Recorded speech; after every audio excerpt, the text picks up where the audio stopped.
gbogbo ọmọ Nàìjíríà lọ́kùnrin lóbìnrin lọ́mọdé àtàgbà ẹ ṣé ẹ kú àdúró tì mí gbogbo ẹ̀yin abiyamọ ayé ẹ̀yin òkìká tí ò jẹ́ kẹ́yìn ò gbọ́ ẹ ṣé mo dúpẹ́ lọ́wọ́ yín o ẹ kú àgbálẹ̀ mi ẹ ṣé mo dúpẹ́ gbogbo nǹkan tó ń jà rànràn ní ìgboro pàápàá jùlọ tó ń lọ lọ́wọ́lọ́wọ́ lórí èmi àtọ̀rọ̀ Wasiu Ayinde òun ni mo torí ẹ̀ wá láti ni wọ́n ti àtàkì mi káàkiri kí gbogbo ọmọ Nàìjíríà kó gbà mí kalẹ̀ mi ò lè sùn mi ò lè wo mọ́ àwọn ọ̀nà nọ́mbà òun ni mo rí tí wọ́n fi ń pè mí wọ́n ti àtàkì mi lẹ́ẹ̀mejì wọ́n ti bà fóònù mi jẹ́ mo wá ń fàsìkò yí bẹ̀ gbogbo ọmọ Nàìjíríà kẹ́ gbà mí lọ́wọ́ Wasiu Ayinde o ẹ̀mí mi ò sẹ́fù o ìkọ́kọ́ ò gbọ́dọ̀ sọmọ mi ìkọ́kọ́ ò gbọ́dọ̀ ṣe ìyàwó mi o kẹ́ gbà mí gbogbo ọ̀rọ̀ tí mo dẹ̀ sọ tó bá jẹ́ pé mo bá parọ́ mọ́ inú oṣù tá wà yìí ọlọ́run àwẹ̀ tá wà yìí òun ni mo fi ṣe ẹ̀rí pé tí mo bá parọ́ mọ́ ó kù mi ò kọ́ lọ́wọ́ bá o Ayangalu tó ṣe èmi pẹ̀lú ẹ̀kọ́ kó dáa tó bá pé mo bá parọ́ mọ́ ni gbogbo nǹkan tí mo sọ gbogbo tí mo sọ o mi ò parọ́ mọ́ ohun tó lóun náà ṣe kí ni ó lẹ́lẹ́dàá ẹ̀ níwọ̀n òjé sinmi mọ́ kọ́ọ̀lù oríṣiríṣi ni mò ń gbà wọ́n ti àtàkì mi lẹ́ẹ̀mejì o ẹ má jọ kọ́lọ̀ gbogbo ọmọ Nàìjíríà mo fi tíkọ́ bí Ọlọ́run bá bẹ̀yìn ẹ má jọ ọ̀rọ̀ mi ó dàbí ọ̀rọ̀ Mohbad o bí mo bá dákẹ́ tí mi ò sọ̀rọ̀ ẹni mi ò sọ̀rọ̀ mo tún sọ̀rọ̀ tán o wọ́n ní kí n fò kí n nìṣó ẹ gbà mí kalẹ̀ gbogbo ọ̀rọ̀ tó jẹ́ tí mo sọ tó ní kò rí bẹ́ẹ̀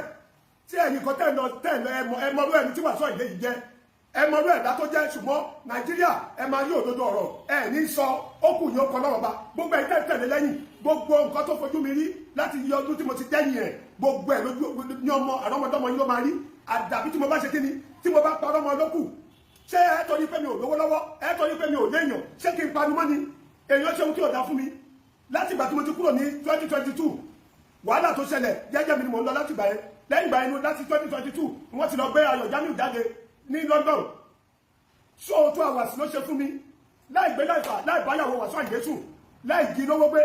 bàbá dẹ̀ lọ sóde mo tó bá wù ló ń kó lé wa lọ́wọ́ gbogbo ẹ̀yin tẹ́ ń sọ̀rọ̀ tẹ́ ló ń fún wa lọ́wọ́ oṣù ó ṣe bó ṣe àwo inú oṣù Ramadan láwa yìí ẹ bá bẹ̀rù Ọlọ́run Ọba kí ìdájọ́ Ọlọ́run Ọba kó má sọ̀kalẹ̀ lẹ́yìn lórí ẹ bá bẹ̀rù Ọlọ́run Ọba ẹ torí mísìkì tẹ́ ń gbọ́ torí pé mísìkì yẹn ti ṣe kí ni ó ti rúgbò yín lójú oògùn ẹ ti mú yín ẹ̀rọ dodo ọ̀rọ̀ ńlẹ̀ ẹ̀ sọ tí mo bá parọ́ mọ́ tẹ́lẹ̀ bẹ́ẹ̀ kó fìyà jẹ mí. bàbá o Ayangalu tó da ní pẹ̀lú ẹ̀kọ́ yẹn o igi ajé amúnijẹ́bi tẹ́lẹ̀ kò lérí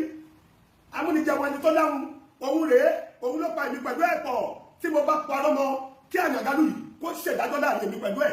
eléyìí tó ń ṣe yẹn ò sọ̀rọ̀ damage control ló ń gbọ́ káàkiri òun gbọ́ ti mọ̀ pé nǹkan tó ń ṣe ò dáa ó wá fẹ́ máa pàṣẹ ẹlẹ́gbẹ̀ẹ́ ó lè jẹ́ tó bá mọ̀ pé gbogbo ọ̀rọ̀ tí mo sọ mo parọ́ mọ́ ẹni èyí tó ń ṣe yẹn kò ní mímì bọ́ síta jẹ́ kó pè mí pẹ̀lú ẹ̀ papọ̀ ọ̀rọ̀ tí mo sọ lẹ́yìn ẹ̀ tí n bá sọ lójú ẹ̀ kò ẹgbẹ́ ọmọ àdìtó tó mi láyé yóò sí kí ló dé tẹ́gbẹ́ pa ìlú mi káàkiri gbogbo ọmọ Nàìjíríà gbà mí ẹ gbà mí má jẹ́ kú o tí nǹkan kan bá ṣe mí Wasiu Ayinde nìkan lọ mú o tí nǹkan kan bá ṣọmọ mi Wasiu Ayinde nìkan lọ mú gbogbo ìtẹ̀lẹ̀ ń dá mi lẹ́jọ́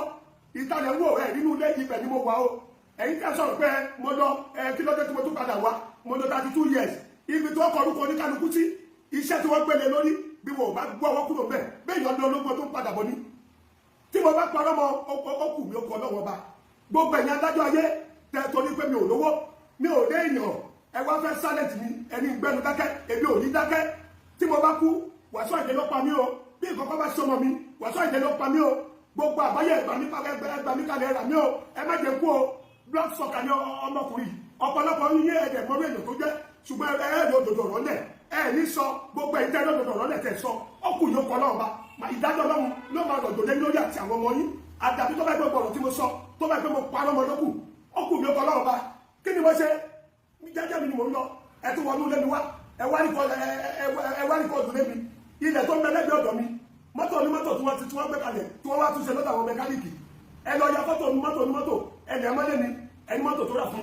ilé tó kọ́ fún ilé èmi ò kọ́lé kọ́ lẹ́yìn Wasiu Ayinde o.